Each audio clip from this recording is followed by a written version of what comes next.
ফলবে ইয়াউমাল কিয়ামা, কিয়ামত পর্যন্ত তার মুখকে এইভাবে চৌচির করা হবে, চিরে ফেলা হবে, কারণ সে মিথ্যা কথা বলতো। মিথ্যা কথা মহাপাপ।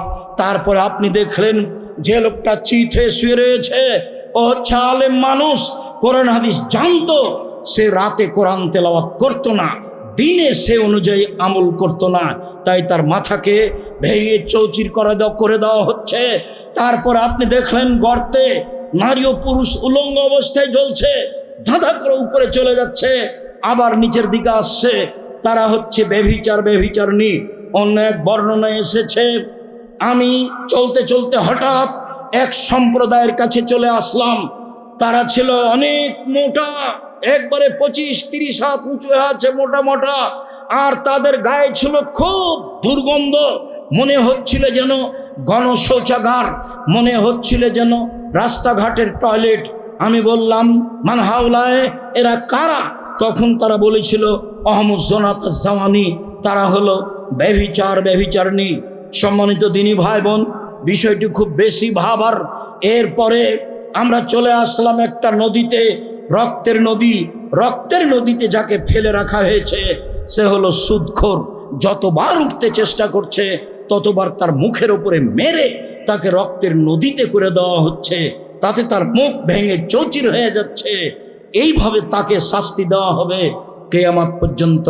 সম্মানিত দিনী ভাই বোন, সুদের ফলাফল, বিচারের পূর্বেই সুদ খায় যারা, তাদেরকে রক্তের নদীতে ফেলে দিয়ে এইভাবে বারবার পাথর দিয়ে মারা হবে। বিচারের দিনে যা হবে তা হবে জাহান্নাম, যা আগেই ঘোষণা হয়েছে। আল্লাহর দয়া ভিন্ন জিনিস। সম্মানিত দিনী ভাই বোন, তারপরে আপনি দেখলেন অনেক বড় একটা গাছ, গাছের নিচে একজন বৃদ্ধ মানুষ, তিনি হচ্ছেন ইব্রাহিম আলাইহিস সালাম। তার সামনে দেখলেন কতগুলি বাচ্চা ছেলে, তারা হচ্ছে মানুষের সন্তান। হিন্দু মুসলমান সবাই হতে পারে। অত্র হাদিসে বলা হয়েছে যেসব ছেলে মেয়ে মুসলিম অমুসলিম যুবক হওয়ার আগে মারা যায় তারা সবাই জান্নাতে যাবে, এ হাদিস দিয়ে বলা হয়েছে। তারপরে আপনি দেখলেন একটা লোক লোহার লাঠি দিয়ে আগুনকে উত্তেজিত করছে, তিনি হলেন জাহান্নামের মালিক, তিনি জাহান্নামের আগুনকে উত্তেজিত করছে। প্রথম ঘর যেটাতে ঢুকলেন সেটা হচ্ছে সাধারণ মোমেন পুরুষ নারীর ঘর, আর এখন যেটাতে বের হলেন সেটা হচ্ছে শহীদদের ঘর। দেখেন, আমি যে আপনার ডান হাত ধরে আছি আমি হলাম জিব্রাইল, আর এই যে আপনার বাম হাত ধরে আছেন ইনি হলেন মিকাইল। আপনি একটু মাথা উপর দিকে করেন, করলাম, কিছু দেখলেন কি? হ্যাঁ, ওই যে সুন্দর ঝকঝকে ঘর দেখলাম, যা মানজে লোকা, এটা হচ্ছে আপনার ঘর। তখন রাসূল বলছেন যে দানি আদখল মানজেলি, ছেড়ে দাও তোমরা, আমি এই ঘরে প্রবেশ করি। তখন তারা দুইজন বলছেন জি না, বাকি এলাকা উমরুন, আপনার বয়স বাকি আছে, জাস্তাকমালতা হুয়া আতাইতা মানজিলাকা, যখন আপনার বয়স শেষ হয়ে যাবে তখন আপনি এখানে চলে আসবেন। বুখারী। সম্মানিত দিনী ভাই বোন, লম্বা হাদিসটি আংশিকভাবে অনুবাদ করলাম আপনার সামনে শুধু সুদের অংশ দেখানোর জন্য। সুদ মহাপাপ। আবু হুরায়রা রাদিয়াল্লাহু তাআলা আনহু বলেন, লানা রাসূলুল্লাহ সাল্লাল্লাহু আলাইহি সাল্লাম রাসিয়াল মুরতাসিয়া, যে ঘুষ দেয়, যে ঘুষ গ্রহণ করে উভয়ের উপরে অভিশাপ।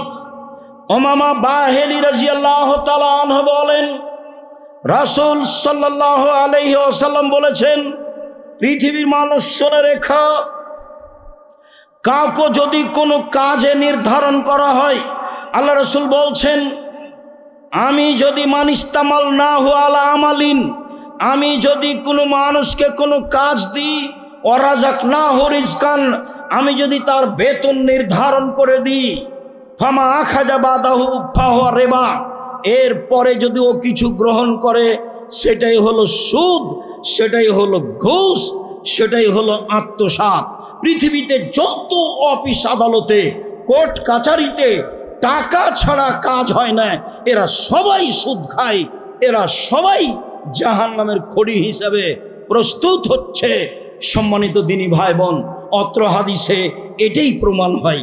আর গুরুত্বপূর্ণ কথা, আবু হুরায়রা রাদিয়াল্লাহু তাআলা আনহু বলেন, অন্য এক বর্ণনায় এসেছে, বুরায়দা রাদিয়াল্লাহু তাআলা আনহু বলেন, মান সাফা লি আখিহি বিসাফাতিন, কোন কারণে কোন লোক যদি তার ভাইয়ের জন্য সুপারিশ করে, চাকরির জন্য, কোনো কাজের জন্য, কোথাও ভর্তির জন্য সুপারিশ করে, ফা আহদালাহু আলাইহা, এর কারণে যদি এই লোক হাদিয়ে উপঢকন কিছু দিয়ে পাঠায়, ফা কাবেলাহা, এই যে সুপারিশ করেছে সে যদি কবুল করে, ফা আতা বাবান আজিমান মিন আবু আবির রেবা, তাহলে সে সবচেয়ে বড় সুদ গ্রহণ করল।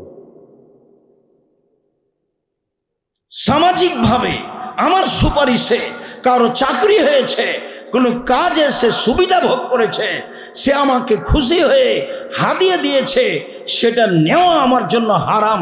অত্র হাদিসে এটাই প্রমাণ হয়। সম্মানিত দিনী ভাই বোন, বুরদা ইবনে আবি মূসা বলেন, আমি কাদিমতুল মদিনা, আমি মদিনায় আসলাম, ফালাকিত আব্দুল্লাহ ইবনে সালাম, পণ্ডিত মানুষ আব্দুল্লাহ ইবনে সালামের কাছে উপস্থিত হলাম। তিনি বললেন, ইন্নাকা বিআরজিন ফিহা রিবা ফাসিন, শোনো, তুমি এলাকায় থাকো, যে এলাকায় থাকো সে এলাকায় সুদের খুব প্রভাব। তুমি যে এলাকায় থাকো সে এলাকায় খুব সুদের প্রভাব। তোমাকে একটা সতর্ক সাবধান করি, মনে রেখো, এ যা কান এলাকা। এই ছেলে, দাঁড়ালে কেন? কি কাজ দেখাতে চাচ্ছ আমাকে? এটা সালাফি কনফারেন্স, আপনার চালচলন খারাপ হোক এটা আমি চাইনি। এটা কোনো সাধারণ সম্মেলন নয়। সূচনায় বলে গেছি, সালাফি মানে হচ্ছে সাহাবি তাবিদের নীতিতে চলে আসা কাজকর্ম। সালাফি কনফারেন্স সাহাবি নীতিদের নীতিতে দিন প্রচার। সম্মানিত দিনী ভাই বোন, শোনো, যে এলাকায় তুমি থাকো সে এলাকায় সুদের প্রভাব রয়েছে।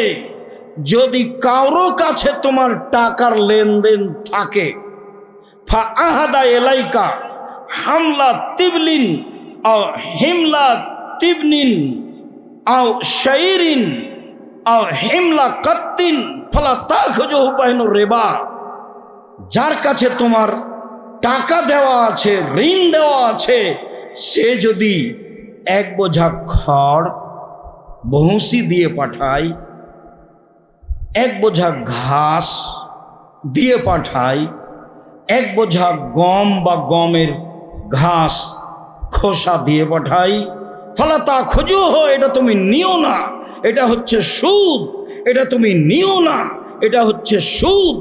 সুদের ব্যাপারে তারা কত সতর্ক আপনাকে আমি কি দিয়ে বুঝাই। আমি টাকা ধার দিয়েছি একটা লোককে, সে এখন আমাকে গাভীর দুধ হাদিয়া দিয়ে পাঠিয়েছে, সে হাদিয়া গ্রহণ করা হবে না। কেন? সেটা হবে সুদ। বুঝাতে পারিনি কথা?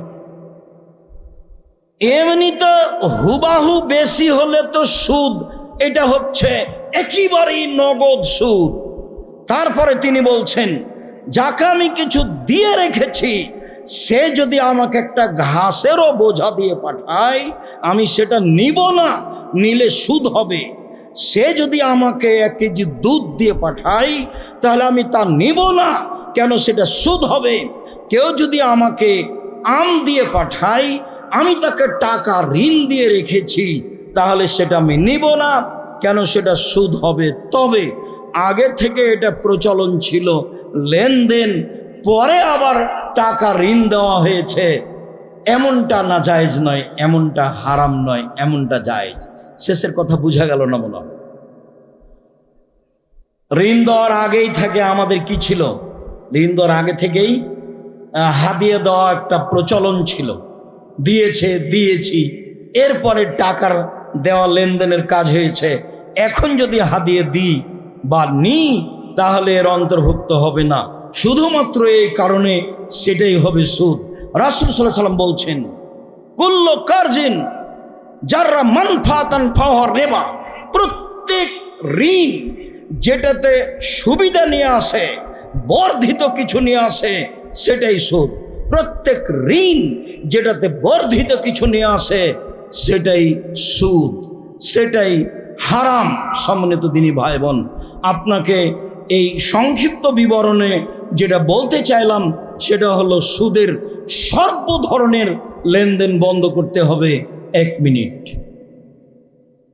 সরকারিভাবে রাসূল সাল্লাল্লাহু আলাইহি সাল্লাম বিদায় হজে সুদ বন্ধ ঘোষণা দিলেন। তাতে তিনি নিজের চাচার সুদ মওকুফ করলেন। নিজের তার কোনো টাকা পয়সা নেই, নিজের তার কোনো ব্যবসা বাণিজ্য নেই, এখন কার উপরে আর হাত খেলানো যায় প্রথমে। তাই বললেন, পৃথিবীর মানুষ শুনে রেখো, আমি সুদ বন্ধ ঘোষণা দিলাম। আমার চাচার যত সুদ লেনদেন ছিল সবকে আমি পায়ের নিচে রেখে দিলাম এবং বাতিল ঘোষণা করলাম, মওকুফ ঘোষণা করলাম। সম্মানিত দিনী ভাই বোন, অল্প দিন বাঁচতে এসে এমনটা করা হবে না। ইসলামী রাজনীতি আর গণতন্ত্রের মধ্যে কোনো মিল নেই। দুই একটা, এক, ইসলামী নীতিতে ক্ষমতার উৎস আল্লাহ, গণতন্ত্রের নীতিতে ক্ষমতার উৎস জনগণ। নেতার সময় ৪৫ মিনিট, নেতার সময় ৪৫ মিনিট। ইসলামী নীতিতে নেতা যতদিন থাকার থেকে যাবে। গণতন্ত্রের নীতিতে নেতার সময়সীমা ৫ বছর। গণতন্ত্রের নীতিতে নেতা মানুষ রচিত আইন মানতে বাধ্য। ইসলামী নীতিতে নেতা কোরআন এবং হাদিসের আইন মানতে বাধ্য। গণতন্ত্রের নীতিতে নেতা জনগণের কাছে দায়বদ্ধ।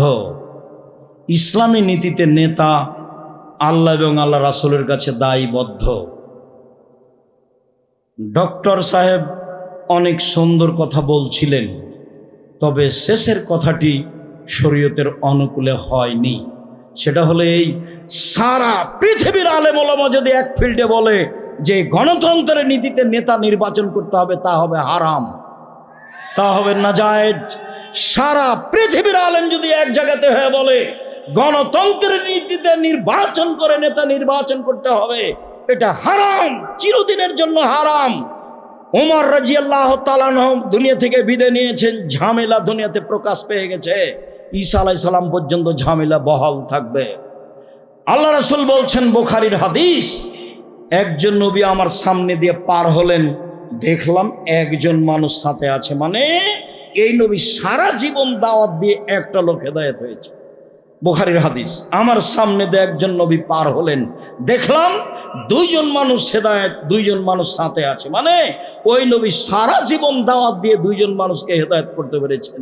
তারপরে দেখলেন একজন নবী পার হয়ে যাচ্ছে, লাইসা মাহু আহাদুন, তার সাথে কোনো মানুষই নেই।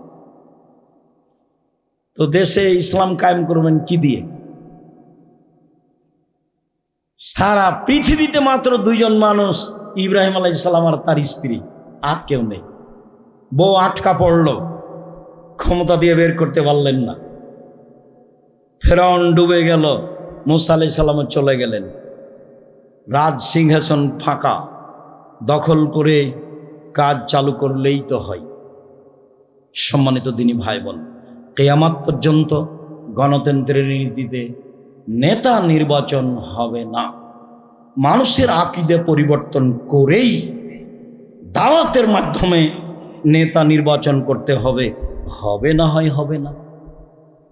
নবীর চলে, আমার চলে না।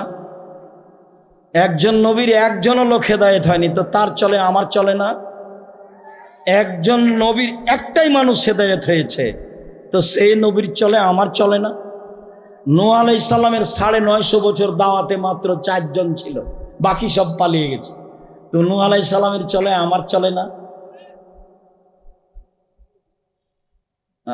এই চাল চলন যেটা আপনি দেখতে পাচ্ছেন, মারামারি, হইচই, দাঙ্গামা, হাঙ্গামা, জুয়াচুরি, ডাকাতি, আর জেল, আর হাজত, আর রাস্তা, আর ঘাট, আর রাহাজানি, সব কিছু এই দলীয়ভাবে, সেইটা রাসূলের পথ হয় কি করে? যা দিয়ে শত্রুতা শেখা যায়, যা দিয়ে মারামারি শেখা যায়, যা দিয়ে আচরণ খারাপ হয়ে যায়, যা দিয়ে মানুষকে জেল হাজতে দেওয়া যায়, যা দিয়ে মানুষের বুকের উপরে চড়ে মানুষকে জবে করে দেওয়া যায়, সেই নীতি আবার রাসূলের নীতি হয়।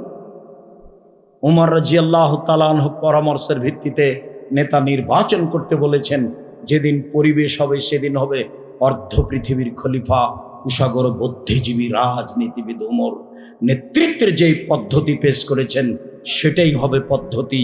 কিয়ামত পর্যন্ত এই পদ্ধতিই থাকবে। মানুষ সেটা গ্রহণ করতে পারুক আর না পারুক তাতে আসে যায় না। মানুষের উপরে এই জিম্মেদারি দেওয়া হয়নি যে রাসূলের পদ্ধতি ব্যতীত তুমি তোমার পদ্ধতিতে নেতা নির্বাচন করো।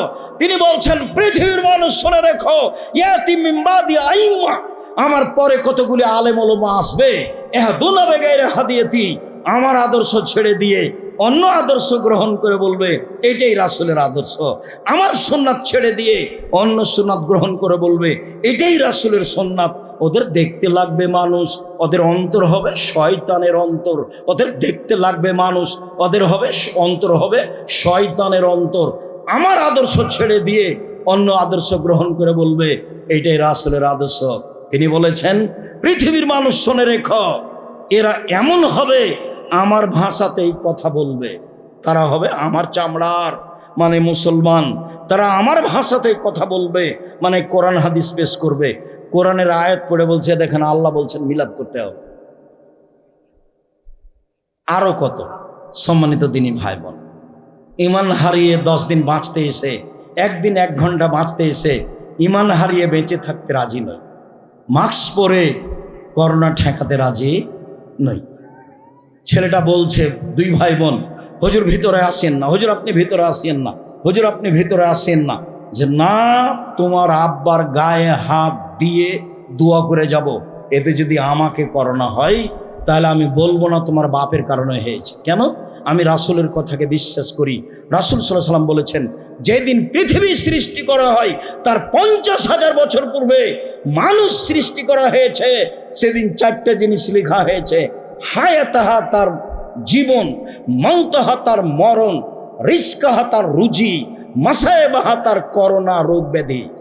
সেই দিন যদি করোনা হয়ে থাকে লিখা, আজকে যদি পাথরের ভিতরে ঢুকে থাকে তাহলে তাকে করোনা ধরবেই। তাহলে ফিউচার পার্কের মালিক দেশের পানি খায় না তবুও করোনায় মারা যায়। ভুল পদ্ধতিতে বেঁচে থাকতে রাজি নই। দুনিয়া একদিকে হয়ে গেলে আসে যায় না। রাসূলের পদ্ধতি ছেড়ে দিয়ে পরকাল হারাতে রাজি নই। সম্মানিত দিনী ভাই বোন, আমরা আপনাদেরকে সালাফি কনফারেন্সে রাসূলের পদ্ধতি অনুযায়ী জীবিকা নির্বাহ করার জন্য আন্তরিকভাবে অনুরোধ জানানোর পরে বলতে চাচ্ছি, আপনি মনে রাখবেন জামিয়া সালাফিয়া দেশের সর্ববৃহৎ প্রতিষ্ঠান। আয়াতনে এটা প্রায় 50 বিঘার উপরে আছে। সামনে অনেক আছে মহিলা শাখা, পাশে যেটা মহিলা শাখা গড়তে যাচ্ছে সেটা 60 থেকে 70 বিঘার উপরে আছে। যেটা জামিয়া সালাফিয়া রূপগঞ্জ, নারায়ণগঞ্জ, ঢাকা সেটা প্রায় 100 বিঘার উপরে। যেটা জামিয়া সালাফিয়া দিনাজপুর সেটা প্রায় 20 বিঘার উপরে। জামিয়া সালাফের জমি আছে ময়মনসিংহে, জামিয়া সালাফের জমি আছে কুষ্টিয়ায়, জামিয়া সালাফের জমি আছে ঝিনাইদহ, জামিয়া সালাফের জমি আছে ফেনীতে, জামিয়া সালাফের জমি আছে আপনার চট্টগ্রামে, জামিয়া সালাফের জমি আছে সিলেটে, বরিশালে। এসব জায়গায় জামিয়া সালাফের জমি রয়েছে। সময়ের গতিতে জামিয়া সালাফে গড়বে ইনশাআল্লাহ। জামিয়া সালাফে প্রায় 5,000-এর বেশি ছেলে মেয়ে পড়াশোনা করে। প্রায় 300 জন শিক্ষক শিক্ষিকা রয়েছেন যাদের প্রতি মাসে বেতন লাগে প্রায় 40 লক্ষ। জামিয়া সালাফে 500 জন ইয়াতিম অসহায় ছেলে মেয়ে রয়েছে যাদের দায়ভার আপনারাই পালন করে থাকেন। জামিয়া সালাফের সব কাজ সাধারণ মানুষের মাধ্যম দিয়ে হয়। সম্মানিত দিনী ভাই বোন, জামিয়া সালাফে বিত্তশালী দিয়ে চলে না, জামিয়া সালাফে বৈদেশিক পয়সা দিয়ে চলে না, জামিয়া সালাফে কোনো সংস্থা দিয়ে চলে না। জামিয়া সালাফে একমাত্র আমার আপনার সাধারণ মানুষের পয়সা দিয়ে চলে। আলহামদুলিল্লাহ, জামিয়া সালাফে জাতির জন্য, দেশের জন্য, মুসলমানের জন্য বিরাট সম্পদ।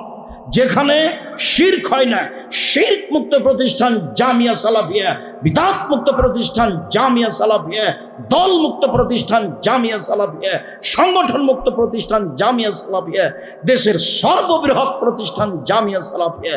শিক্ষা মানে শিক্ষক গণে, শিক্ষক সংখ্যায়, ছাত্র সংখ্যায় সার্বিকভাবে জামিয়া সালাফে সর্বোচ্চ স্থানে রয়েছে। আলহামদুলিল্লাহ। মর্মে আমি আপনাদেরকে আন্তরিকভাবে বলতে চাই যে খুব ভালোভাবে মনে রাখবেন, 14,000 পত্রিকা বের করেন, আমার টাকা নয়, আপনাদের টাকা, জনগণের। কিভাবে করেন আপনারাই জানেন, আমি ভালো বুঝতে পারি না জামিয়া সালাফে কিভাবে চলে। তবে কুকুরকে পানি পান করে জান্নাত পেতে পারে, জামিয়া সালাফে 10 টাকা দান করে আমি জান্নাত লাভ করবো ইনশাআল্লাহ। ইবাদতের জগতে সবচেয়ে শক্তিশালী ক্ষমতাধর ইবাদত হলো দান। একজন সাহাবী এসে বলছেন, আল্লাহর নবী, আমার মা হঠাৎ মারা গেছে, আমি যদি আমার মায়ের নামে দান করি তাহলে তার নেকি হবে কি? আল্লাহ রাসূল বললেন, হ্যাঁ, বুখারী মুসলিম। একজন এসে বলছেন, আল্লাহর নবী, আমার পিতা মারা গেছেন, জমি জায়গা ছেড়ে গেছেন, কোনো ওসিয়ত করে যাননি, আমি যদি এখন দান করি তাহলে আমার আব্বার পাপ মিটে যাবে কি? আল্লাহ রাসূল বললেন, হ্যাঁ। তখন তিনি বললেন না ছোট পাপ না বড় পাপ, বললেন, হ্যাঁ, তোমার বাপের পাপ মিটে যাবে, তুমি দান করলে। হজ করলে বাপের পাপ মিটে যাবে, এ কথা আল্লাহ রাসূল বলেননি। ওমরা করলে বাপের পাপ মিটে যাবে, এ কথা আল্লাহ রাসূল বলেননি। পৃথিবীতে এমন কোনো ইবাদত নেই যেটা একটা থেকে আরেকটা ঘটাতে পারে দান ছাড়া। দানই এমন একটা ভিন্ন ধরনের শক্তিশালী পাওয়ারফুল ইবাদত যা একটা থেকে আরেকটা ঘটাতে পারে। দান আপনার পাপকে মিটিয়ে দিতে পারে, পানি যেমন আগুনকে নিভিয়ে দিতে পারে। দান আল্লাহর রাগকে মিটিয়ে দিতে পারে। দান আপনার বাপ মায়ের কবরের শাস্তিকে বন্ধ করে দিতে পারে। দান আমরা বলেছি, মানুষকে বুঝাতে পারিনি, যার কারণে মানুষ কঠিন মনে করেছে। আমার দিকে লক্ষ্য করুন, আল ইয়াদুল উলিয়া খায়রুম মিন ইয়াদিস সুফলা, দেওয়া হাত ভালো নেওয়া হাতের চেয়ে। বুখারী মুসলিম। দেওয়া হাত ভালো নেওয়া হাতের চেয়ে, দেওয়া হাত ভালো নেওয়া হাতের চেয়ে। সব সময় দেওয়ার মন মানসিকতা রাখবেন নিজে হাতে, ছেলে মেয়ের হাত দিয়ে। প্রত্যেক দিন সকালে 2 জন ফেরেশতা নেমে আসেন, একজন বলেন, আল্লাহ, যে যতটুকু দিল তা পূর্ণ করে দাও। আর একজন বলেন, আল্লাহ, যে যতটুকু দিল না তার ততটুকু ক্ষতি ধ্বংস করে দাও। এই জন্যই সূচনায় বলেছি, টাকা পয়সা খেয়ে নষ্ট করিয়েন না। বই পুস্তক নেবেন আর জামিয়া সালাফিয়া দান করে যাবেন। বড় থেকে বড়, ছোট থেকে ছোট, ছেলেরা তোমরা যাও, একটা মানুষ আপনি দান থেকে বঞ্চিত থাকবেন না। যারা আমরা স্টেজে আছি আমরাও সবাই অংশগ্রহণ করব। এই ছেলেরা যারা তোমরা বসে আছো, কি যে করো, তোমরাও এই দানে অংশগ্রহণ করবা, কম হোক আর বেশি হোক। সম্মানিত দিনী ভাই বোন, ছেলেরা তোমরা যাও, আপনারা পরিবেশ নষ্ট করবেন না। আমি আন্তরিকভাবে আপনাদের অনুরোধ জানাচ্ছি, অবশ্যই এমন একটা কিছু করবেন যাতে করে আমরা জামিয়া সালাফে কিছু উপকার করতে পারি। 16 থেকে 18 লক্ষ টাকা খরচ হয় এই সম্মেলন। সম্মানিত দিনী ভাই বোন, আমি আপনাদের সকলকেই সহযোগিতার জন্য অনুরোধ জানাচ্ছি। কে ছেলে আছো স্টেজে? তোমরা খালি পকেটে এসে বসে আছো নাকি? বের হওয়ার সময় ও কিছু নিয়ে বের হওনি কেন? তোমাকে তো বলেছি যে তোমার আম্মাকে বলে দিবা, আম্মা, আমি যখন বের হব তখন আমার পকেটে কিছু খালি টাকা দিবেন খুচরা। মানুষ চাইলে যেন আমি মানুষকে ফিরিয়ে না দিই। সম্মানিত দিনী ভাই বোন, আমি রাসূল সাল্লাল্লাহু আলাইহি ওয়াসাল্লামের পদ্ধতি দোয়া করি, আল্লাহুম্মা সাল্লি আলাইহি আল্লাহুম্মা বারিক আলাইহি। আব্দুল্লাহ আপনাদের সামনে কথা বলবে, অনেক গুরুত্বপূর্ণ কথার অপেক্ষা আমরা আছি। যে যেখানে আছি কাজ বন্ধ করে, দোকানপাট বন্ধ করে আমরা তার বক্তব্য শুনব, এ আশা করছি ইনশাআল্লাহ। সমস্ত দিনী ভাই বোনকে, মহিলা শাখায় যারা রয়েছ, তোমরা মেয়েরা, তোমরাও মানুষের কাছে যাও। আমার দিনী বোনদের সকলকে বলছি, দেখেন আল্লাহ রাসূল বললেন, আমি জাহান্নামে দেখছি অধিকাংশই নারী, বাঁচার পথ দান। আল্লাহ রাসূল সরাসরি এটা বললেন, জাহান্নামে দেখি অধিকাংশই নারী, জাহান্নাম থেকে বাঁচার পথ দান। একটা খেজুরের আঁটির ছাল সমান হলেও সামান্য থেকে সামান্য, বেশি থেকে বেশি। আল্লাহ রাসূল বললেন যে এই মসজিদে নববীর জমি কিনে কে দিবে তার জন্য জান্নাত। তো উসমান রাদিয়াল্লাহু আনহু বললেন, ঠিক আছে দিলাম। মসজিদের সামনে একটা পুকুর আছে, সেই পুকুরের অনেক দাম, ইদারা কূপ, এটা কে কিনে দিবে? উসমান বললেন, ঠিক আছে আমি দিলাম। উসমান রাদিয়াল্লাহু তাআলা আনহুর কারণে তার কাজগুলি সহজ হয়েছিল। তাবুকের যুদ্ধে তিনি বের হয়ে সবার কাছে খোলা মাঠে দানের কথা বলেছিলেন। তখন আবু বকর সিদ্দিক, ওমর বলেছিলেন অর্থ সম্পদের অর্ধেক দিলাম। আবু বকর সিদ্দিক রাদিয়াল্লাহু আনহু বলেছিলেন আমার বাড়িতে যা আছে সবই দিলাম, এরপরও ভ্যান ভাড়া হবে না। এইবার বললেন উসমান রাদিয়াল্লাহু তাআলা বললেন, লোক যত যাবে তাবুকের যুদ্ধে তার অর্ধেকের যাতায়াত খরচ, খাওয়া খরচ আমি দিলাম। লোক সংখ্যা ছিলেন প্রায় 30,000, 15,000 লোকের খাওয়া খরচ, যাতায়াত খরচ তিনি দিলেন। তার নাম উসমান গনি। সম্মানিত দিনী ভাই বোন, আপনারা উঠে গিয়ে পরিবেশ নষ্ট করবেন না, উঠলেও দাঁড়িয়ে থাকবেন, ছেলেদেরকে পাশে যাওয়ার জন্য সুযোগ করে দেন। আমি আপনাদের জন্য অন্তর থেকে মন খুলে দোয়া করি, আল্লাহুম্মা সাল্লি আলাইহি আল্লাহুম্মা বারিক আলাইহি বারাকাল্লাহু ফি আহলিকুম ও মালিকুম। আল্লাহ আপনাদের অর্থ সম্পদে আহল পরিবারে বরকত দান করুক, নিরাপত্তা দান করুক। যে দান করে তাদের জন্য আল্লাহ রসুল দোয়া করার জন্য আদেশ করেছেন। আল্লাহুম্মা সাল্লি আলাইহি আল্লাহুম্মা বারিক আলাইহি। আর সম্মানিত দিনী ভাই বোন, উপদেশ বই তো আছে। আজকে আমি আবদুল্লাহর এবং আব্দুর রহিমের ব্যতিক্রম বই দেখলাম। আবদুল্লাহর বইটা কোথায়? আর এমনি ফতোয়াটা আছে, বারবার শুনেছেন। আবদুল্লাহর নতুন বইটা বের হয়েছে, আল্লাহর পথে যাত্রা। দেখি কি আছে এখানে। অবশ্যই খালি যাব না, বই পুস্তক নিয়ে যাব। আর আব্দুর রহিমের দেখছি রাসূল দেখতে যেমন ছিলেন, রাসূল সাল্লাল্লাহু আলাইহি সাল্লাম দেখতে যেমন ছিলেন, সাথে সাথে ছেলেদের কিশলয় আছে, আল ইতেসাম পত্রিকা আছে, জামিয়া সালাফের মুখপাত্র পত্রিকা আল ইতেসাম পত্রিকা।